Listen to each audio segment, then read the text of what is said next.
Coming up on the Inside Indiana Business Television podcast, what effects could tariffs and other Trump trade policies have on Indiana? An Indianapolis tech company has a new leader. Purdue breaks giving and research records. A growing senior population brings growth to a company in Indiana. Grace College is making big investments in science. Brown County breaks ground on a new concert venue. And our panel of insiders takes on the week's top stories.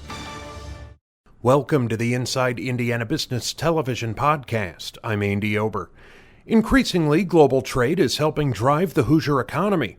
So, as a potential trade war looms, some companies and consumers are fearing the worst. Indy Chamber Chief Economic Development Officer Maureen Krause and Cummins CEO Tom Linebarger joined host Gary Dick to talk about the impact of tariffs, NAFTA, and other potential changes could have. Tom, I'm going to start with you. Cummins, obviously a global, multinational company.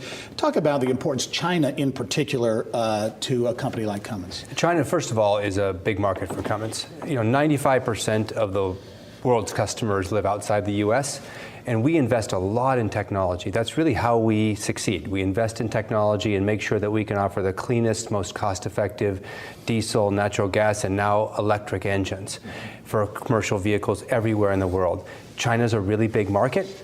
It's a big part of those 95% of the customers outside the U.S., so it's really important that we can sell our products there. It helps clean up their environment just as it helps other countries, and of course it helps us stay ahead in investment. And in terms of kind of teeing up this impact, selling product in China means investment as well back here in the United States, here in Indiana. It's really true. Not only do we have our largest R&D facility here that we invest for this, but more than 5,000 people in the U.S., their jobs depend on our global manufacturing footprint.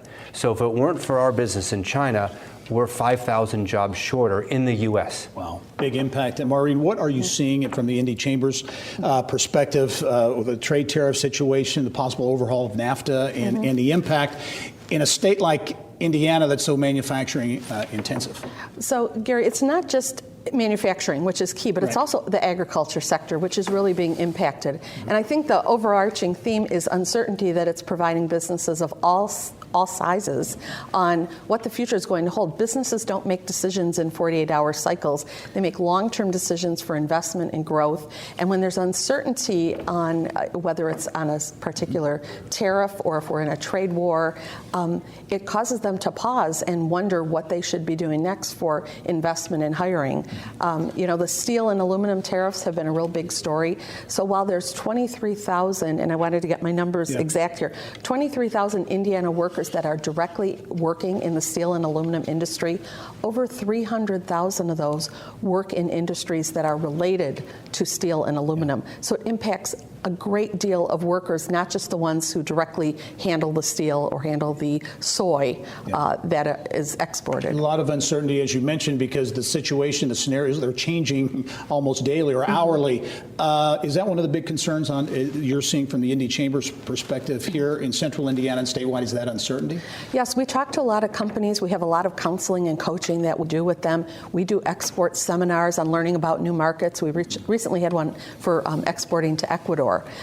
So companies are interested in, we're in a global economy. They're interested in having their products and expanding their business globally, but they want to make sure that investments they make today are going to pay off not just in a month, but in 6 months and in 6 years. So that is hard to counsel to because we know as much as anyone, which is not much right now. Tom, how does Cummins manage this?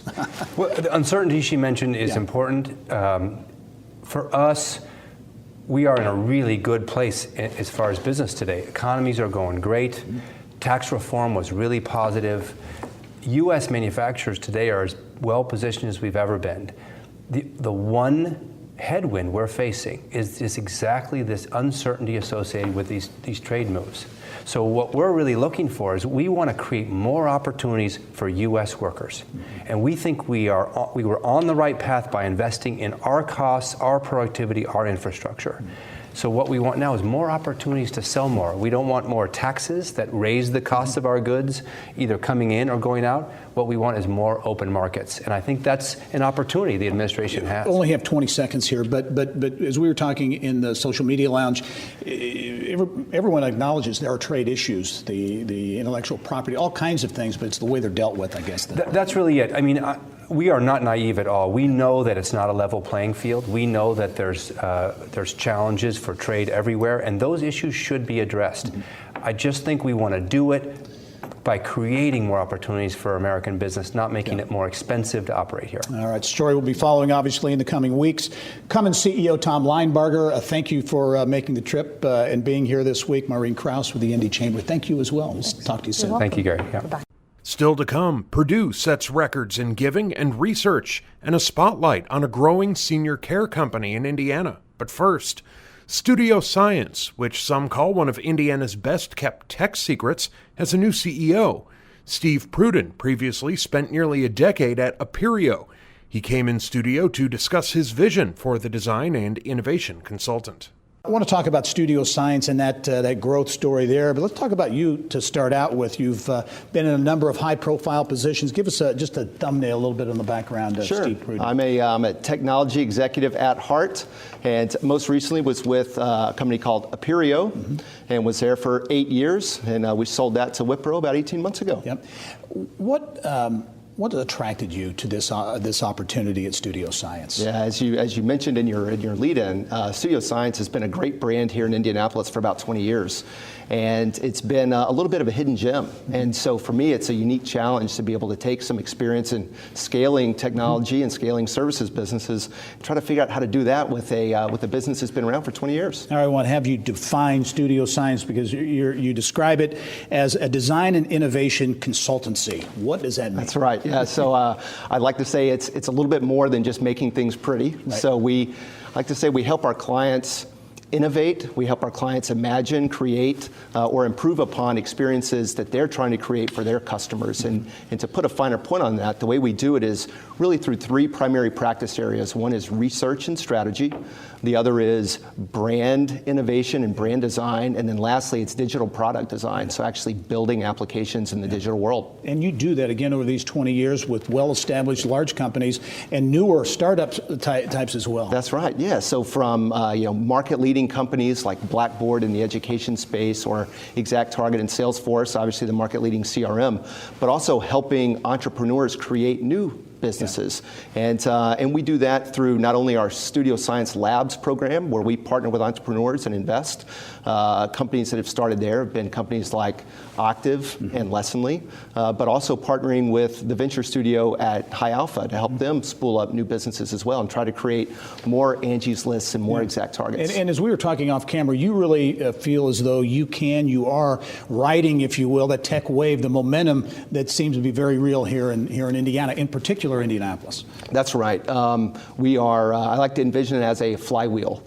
And the more businesses that we can create and scale up, the more capital we are able to attract, the more employees we're able to attract and retain. It just keeps the flywheel going. And we're able to ride that wave and be a real catalyst for it. Only about 20 seconds, but as you look at growth opportunities, Steve, for Studio Science, where do you see? Sure. I think not just being a hidden gem here in Indianapolis, but broadening that out to other geographies here in the U.S., and then growing up into the global enterprise and partnering with large companies that are looking to innovate in the digital space. Those are our aspirations. All right. Studio Science, 20 years old, a hidden gem, but perhaps not much longer. That's right. Steve Pruden is the new CEO at Studio Science. Steve, welcome, and thanks very much. Thank you very much. All right. Later in the podcast, a company looks to capitalize on the trend of aging in place, and Grace College is pumping millions of dollars into science programs. But now, Purdue University is touting its best year ever for funding and giving. The 2018 fiscal year marks the fourth consecutive year for record-sponsored research funding and the second straight record for annual giving. Executive Vice President Suresh Garamella and Vice President Amy Noah detail the record numbers. Suresh, I'll start with you. These are big numbers, both on the giving side and on the research side.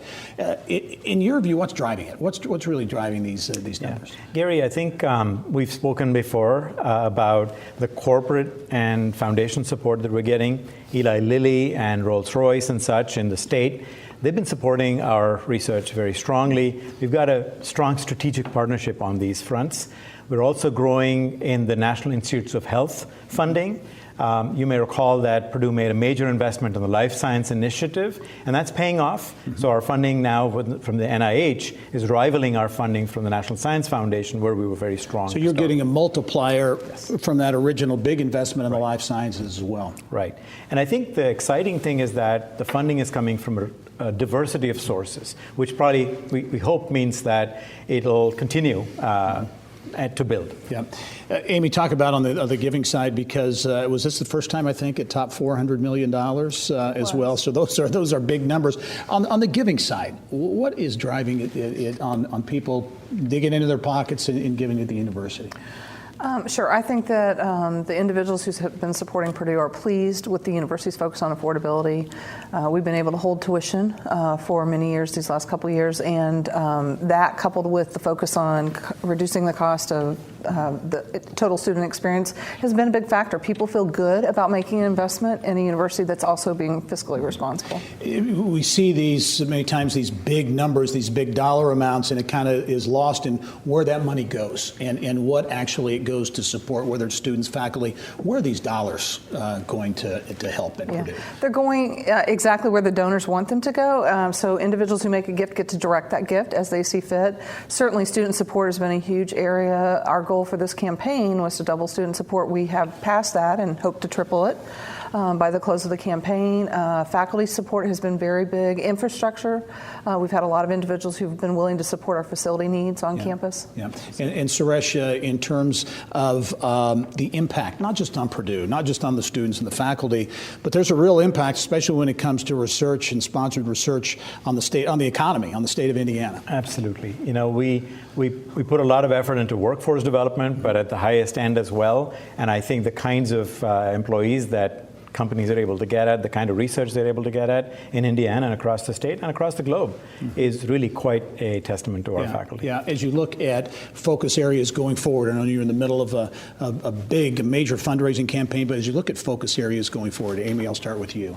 Sure. We're going to continue to focus on student support. We want to be the institution of choice, and we know that we have to be more competitive as it relates to student dollars. So that's going to be a priority. We're also excited about the opportunity to partner with some of our faculty on some of the projects that Suresh announced in life sciences and those types of areas. So the more funding we can bring in for those types of projects, we think that's the direction we're going to lean. In Suresh, also, you know, the Innovation District, all these big plans that are going out, I'm sure that's going to be a part of future fundraising. Absolutely. You know, the convergence building that you know we're building, which we're hoping will attract companies, but also our initiative in data science. We're doing a new initiative in data science, which we think will be very valuable to all the companies. That'll just grow in that innovation district space. All right. Record numbers in terms of both giving, funding, and research as well at Purdue University. Suresh Garamella, also Amy Noah. Thank you both for being here. We'll talk to you soon. Remember, you can catch Inside Indiana Business Television on stations throughout the state every weekend. Head to InsideIndianaBusiness.com to check listings. Still to come, Grace College doubles down on science investment, and work begins on a new Brown County concert venue. But first, the senior population in the U.S. is growing at an unprecedented rate, and many want to age in place. Cincinnati-based First Light Home Care has multiple Indiana locations, and owner Michelle Alex joined Kylie Valletta in the business of health. So you own the franchise in Valparaiso in Northwest Indiana. And before we talk about some of those trends that your company is seeing, tell us a little bit first about this unique niche that your company fills of non-medical home care. Well, as was mentioned, I mean, it's growing rapidly that there's a need for non-medical.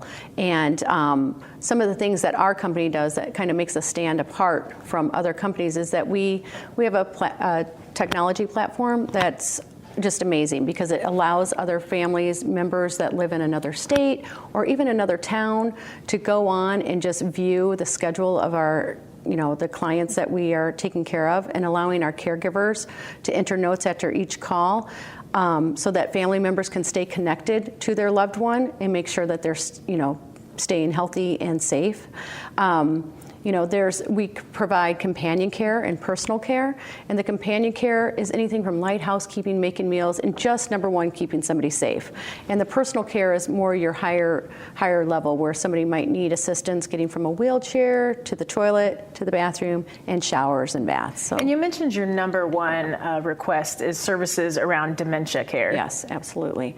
And we've seen that increase over the last 6 years. So increase where the age has dropped, where it's now our youngest is 56, on up to 104. So it's definitely increasing, and the way we have been able to keep up with that increase is by the ongoing training that we provide for dementia care. So your services help as more seniors are wanting to stay home longer. So, demand is so high that you say you're struggling to find enough caregivers. Right. So I think when I think back, we have 85 caregivers currently on staff for us, and it is a challenge to find the caregivers. However, I think it's just making us be more creative on where we find them. So more we're looking at churches. So there's people that want to help in churches, so they want to come aboard and we hire them. There's seniors that are in senior centers that are they're out doing things, so why not hire them to go and be a companion to seniors in the community? So I think it's just trying to be more creative on how we find the good quality caregivers. And so the first location opened in 2010. The company has seen steady growth. Mm-hmm. Forbes placed it on its 2018 list of the top 10 best franchises to buy. And you're wanting to expand your franchise to Mishawaka. How do you balance, your desire to expand with also the challenge of finding caregivers? Right.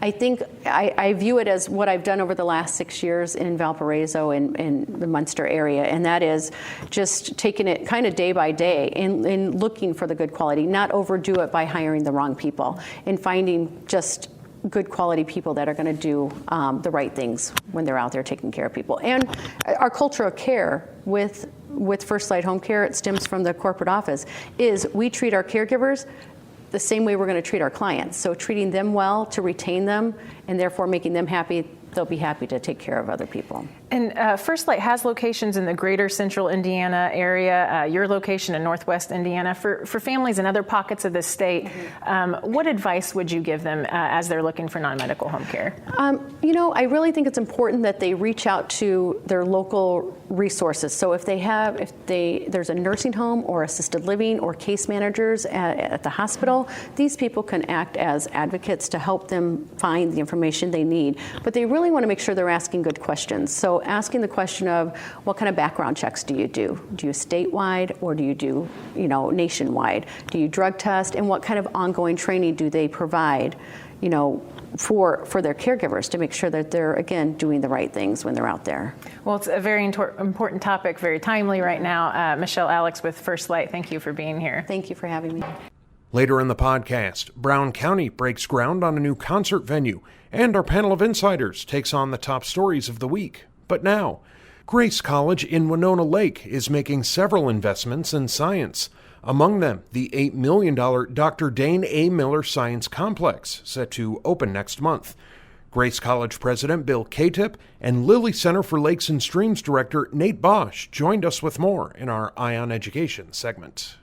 Bill, I'll start with you. This is all part of, as I kind of touched on there, a focus on science at Grace. Why so? Yeah, for years, about 3 decades, we had a strong pre-med, pre-health professional programs, and really starting about 11 years ago now, bringing in the Lilly Center for Lakes and Streams, we felt we wanted to expand. We had some experience, and we could bring that excellence to other areas. So it started with the lakes and streams, but now other areas of science and technology as well. The Dr. Dane A. Miller Science Complex, first of all, named after a real giant, not only in the industry, but in the community and in our state as well. Absolutely. Yeah, Dane Miller was on our steering committee as we thought about facilities, thought about a campaign. Close friend of Grace College for years. honestly, about 6 weeks after he passed, Mary Louise called and said, Bill, we need to get working on that science center. Yeah. And she's been just phenomenal. The support she helped us get in the community, but her lead gift has made this building possible. Very good. We're going to talk about the center in a moment. But Nate, I want to touch base with you. The Lilly Center for Lakes and Streams, this is new space for you. You've been around, and the center's been around for a while. This is going to be new space. What will this enable you to do? Yeah, so first off, we're going to be able to impact our community even more with the research that we do, because now we're going to have a send-off spot for all of our sophisticated equipment. We're also going to have research lab space where we'll be able to do a lot of our analyses in-house rather than sending samples out. And then for education purposes, we've, up until this point, 6,000 K-12 students, 27 schools. It's all been us going out to them.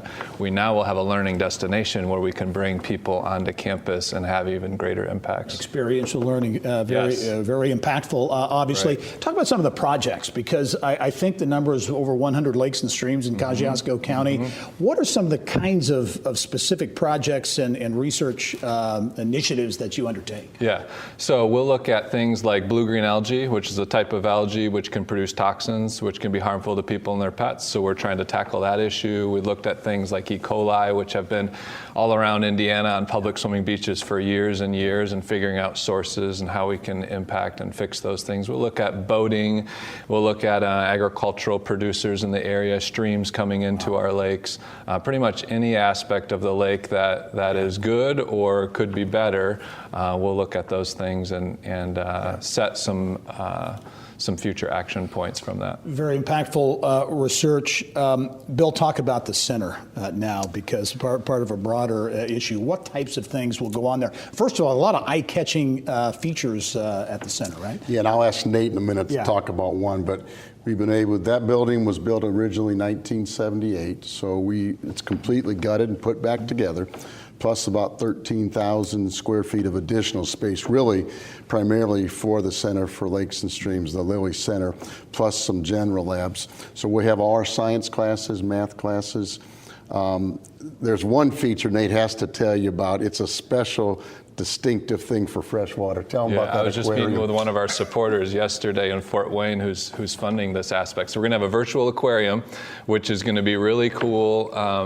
Your kids are going to be able to draw their own fish, put it into a scanner, and then see that fish in the aquarium in an animated form swimming around in front of them. We got to check that out. That's going to be really cool. Sounds very cool. As we wrap up, Bill, to me, Grace College, a great liberal arts institution, but this focus on science and some of these other areas that you're talking about, is it part of you think, the changing face of liberal arts education? I do. I think it's the changing face, but also a reality. We've known our kind of graduates have gone into meaningful careers for years.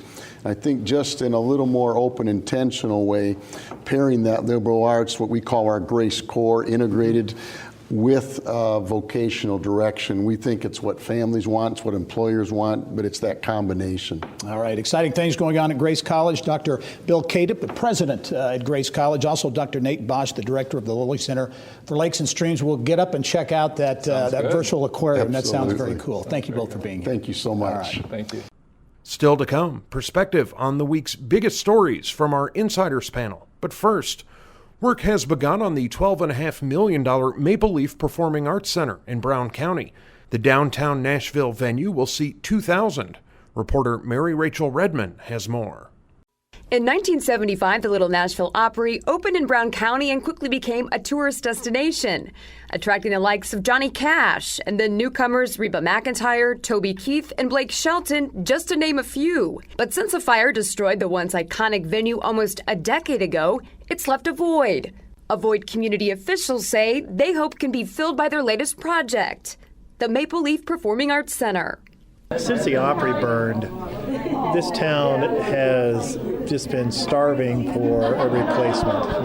You talk to every business owner, all the hotels in town, that once it burned down, it kind of like took a piece of the county's soul. We've been lacking in a big entertainment venue. For us to come through and to build something like this, it's going to make a big impact on us locally. A 2,000-seat indoor entertainment center, the Maple Leaf will be financed from the county's 5% innkeeper's tax, paid by overnight tourists at hotels and rental homes. The fact that it's county-owned, the fact that it's put together, it's funded by the innkeeper's tax. Kind of look at our mountain bike trails. Our mountain bike trails were built by mountain bikers, for mountain bikers, so this venue is kind of being built with innkeeper's tax dollars for those spending the night here. The theater itself could bring in somewhere around $7 to $8 million a year, just the theater, so the economic impact could be 3 or 4 times that. Co-president of the new venue, Barry Herring, tells me he expects the Maple Leaf will attract visitors from all over the country, something that will pay dividends to local businesses. I think the economic impact is just going to be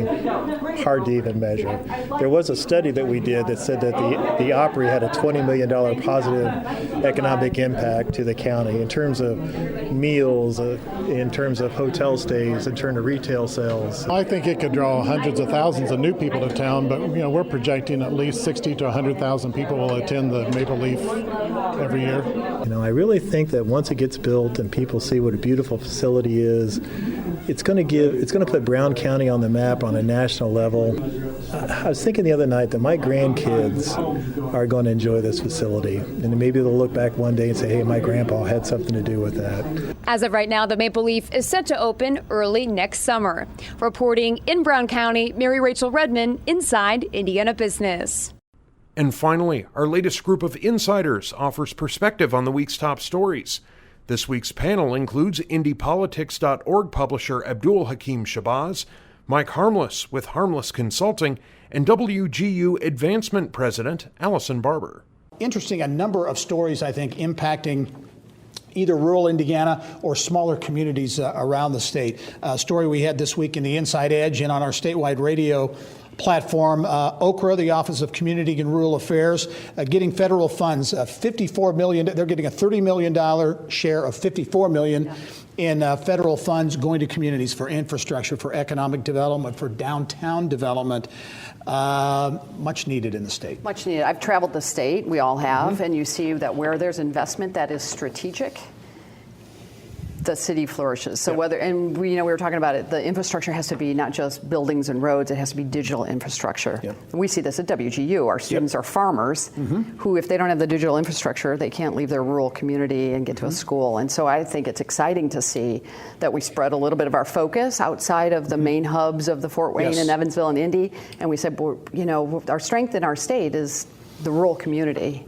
Also, I think, too, like Allison said, doing a lot of traveling and playing lawyer and going to a lot of smaller rural communities to take care of some legal matters, you can see when the bridges are closed because they're being rebuilt and remodeled, it's like, okay, it takes a little bit out of your way, but that's a good thing. But I do think still the challenge is going to be predominantly for a lot of rural areas is to continue thinking forward. And for example, not everything that is a innkeeper's tax or food and beverage tax is automatically a bad thing. It's help you generate revenue so you can attract those types of businesses and development, whether it be infrastructure or digital that they want to do. Mike, as you look at it, a big chunk of money, $30 million. But your take, because I'm of the opinion that important to be strategic about it, not just to give that money out. Certain communities have vision, have leadership that can execute the vision to make this thing happen, where others, frankly, don't. Yeah, and I think that the state needs to be very wise in the distribution of this money. If a community is not willing to invest in itself, then that should be a red flag saying, well, now, is that where we want to put our money, or do we want the community to invest in itself first and then build on top of that with following a strategic plan or some sort of vision they have for the community? I think in the past, the state has tried to invest in some of these communities, and it just hasn't worked out as well because they weren't going to. Right. One community that has had, I think, and continues to have a vision for what they want to become is Kokomo. And we've had Mayor Greg Goodnight on the show a number of times, just a few weeks ago, on momentum in a variety of areas in their downtown and investment there. And they just unveiled this week plans for a $26 million convention center and hotel in downtown. Well, when I was still at Crow, Greg Goodnight was a client. And it was a joy to go up and be a part of those meetings. One, the first thing he did was he got his finances in order because it was a mess. Then he did that huge annexation to make sure that the tax we're spread across a larger group. Now he's got all this money. They balanced the budget. The municipal stadium is spectacular. And he's one of my favorite mayors. I mean, he gets it, and he builds consensus, and then they move forward. Another project this week along those lines, ground broken for a new Brown County concert venue, a $12.3 million Maple Leaf Performing Arts Center, major investment, 2,000-seat venue. Abdul, that will be funded by an innkeeper's tax in the county. Yeah. It's going to be a community-owned facility, but again, funded by the tax. Back to your point, communities, Terre Haute just passed a food and beverage tax. So those communities with a vision and wanting to get things done sometimes have to make tough decisions. Sometimes you got to make the tough decisions, and I'm just sort of thinking where a lot of these communities were just sort of 10 years ago, almost sort of teeter on the brink of being wiped out into non-existence. But it was the right type of smart leadership. And I've known Greg forever. He's a good guy, a good friend. When people say, I want to build this and build this, at first they looked at him like he's crazy. Right. Now you may still look at him like he's crazy, but hey, at least the guy's got a vision, and he's putting Kokomo sort of back on the map. So like I said, where it was 10 years ago, teeter on the blink of oblivion. Yeah, big project in Indianapolis. Want to get a quick take on him from you, Abdul. Community Justice Center, that campus, a groundbreaking happened this week, been talked about for a long time. I think this first phase is $55 million at the old Citizens Energy Coke plant. Your thoughts said that now ground has been broken and construction underway. Obviously, Indianapolis has needed to do something about its criminal justice system for a long time. I've always been very skeptical of that side. I mean, I understand what the mayor and folks are doing, though. It's centrally located, easy to get to on a bus line.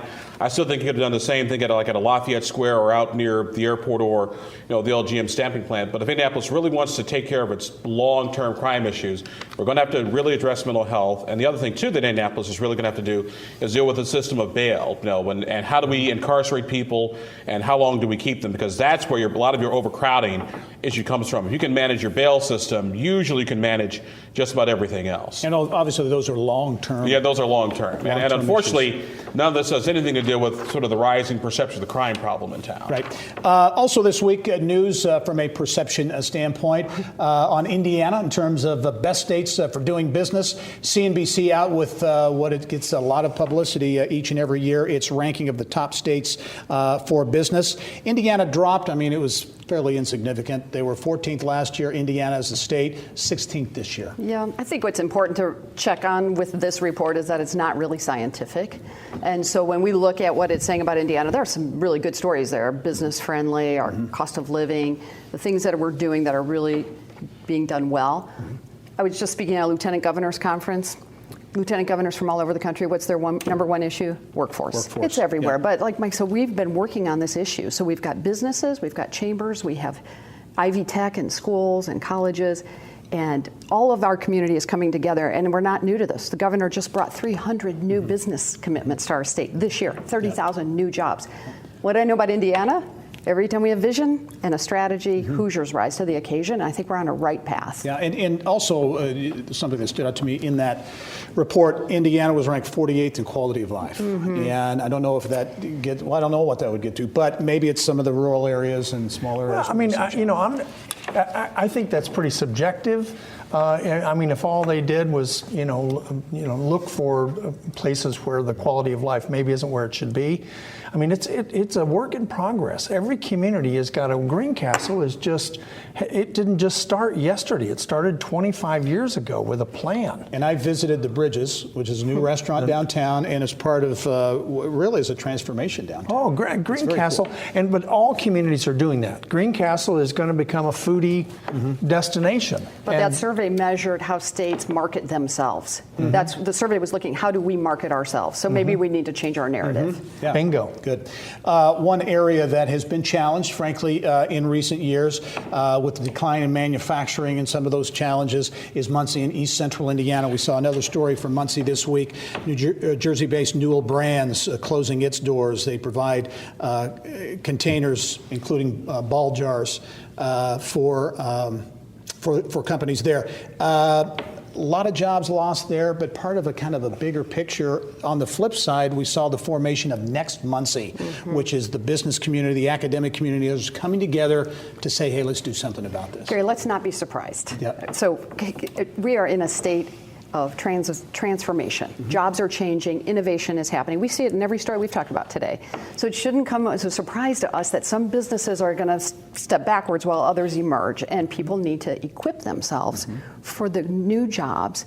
Our whole state is invested in this. And so I think while it's sad to see a business close, communities are coming together to say, how do we revitalize? How do we give Hoosiers new opportunities? But this shouldn't be a surprise. Yeah. Your take on this with Muncie, Abdul, because the Ball State's new president, Jeff Mearns, has talked a lot about wanting to connect the university to the community. Right, and what Dr. Muntz is doing, which I think is really, really smart, which is sort of you got Ball State sort of being the catalyst for a lot of this change, for a lot of bringing the folks in, from the business community. I think a lot of it really did start with the Ball State takeover of Muncie schools, because ask any mayor, you can't run a city if you have bad schools, and if you have bad schools, all the other things sort of fall into place. So, but Ball State sort of taking the lead, I think this is really good for the Muncie area, and also gives sort of a focal point for these folks to all come together and work together to improve not only Muncie but all of Delaware County and that entire region. Yeah, and I think Ivy Tech has been very, very engaged up there, but Ball State really hadn't. So now you're going to have a lot of opportunities for collaboration. I know Ron Fockwer is up there, and you've just got great industry and great people, in and around the community, and getting them all work together and getting a vision and a strategy and moving it forward, and the community will get back on its feet. It's not your father's Muncie. Yeah, right. Well, we're watching that story. Part of any redevelopment and revitalization is vibrancy in the community, and it's interesting to look at how sometimes craft breweries and craft distilleries are part of that renovation and rebirth in some cities. Hotel Tango is a craft artisan distillery in Indianapolis, several years old, just landed $2 million in funding, which is not an insignificant amount. That's a lot of money to get this brand not only cooking even more so here, but extended out into other markets. And it demonstrates the innovation that we have in our city and state, and the entrepreneurial spirit, that people are willing to try new things and people are willing to invest in them. That's why the friendly business culture that survey talks about, that's what they're talking about. Yeah. I got to go over there and try the gin. I hear and they sell that gin. You talk about expanding Hotel Tango out into gin other is markets. Available at Tap House 24 in Greencastle. So anybody's near, sponsored by. Well, I'll make sure I have my Uber driver with me when I go over and swing by. Absolutely. Putnam County. Okay. As we wrap up with sports, as we usually do, Colts training camp about to kick off. Will be kicking off very soon in a new location in Westfield. Big news there at Grand Park, a 10-year deal to move the Colts training camp there. They're seeing putting on the finishing touches for the Colts. So that'll be a big thing for Westfield. And again, it's all about leadership. I mean, the mayor up there is spectacular. He is just, and Todd Bertrand is great. WGU alum. GU alum, there you go. Yeah, good. Nice. But, I think in visiting with them and spending time with them over the years, they had a vision, and all they're doing now is executing. Yeah, and this brings a whole new it's going to be group unbelievable. to the community. It's just going to be spectacular. Westfield is not just soccer anymore. No. That's right. Yeah, a lot more than that, to be sure. Abdul Hakim Shabazz, Mike Harmless, Allison Barber. Thanks, one and all. That wraps up this week's Inside Indiana Business Television podcast. Remember, you can find all of this week's TV segments, as well as the top business news from throughout the state at InsideIndianaBusiness.com. While you're there, you can also subscribe to our platform of free e-newsletters. This is Andy Ober for Inside Indiana Business.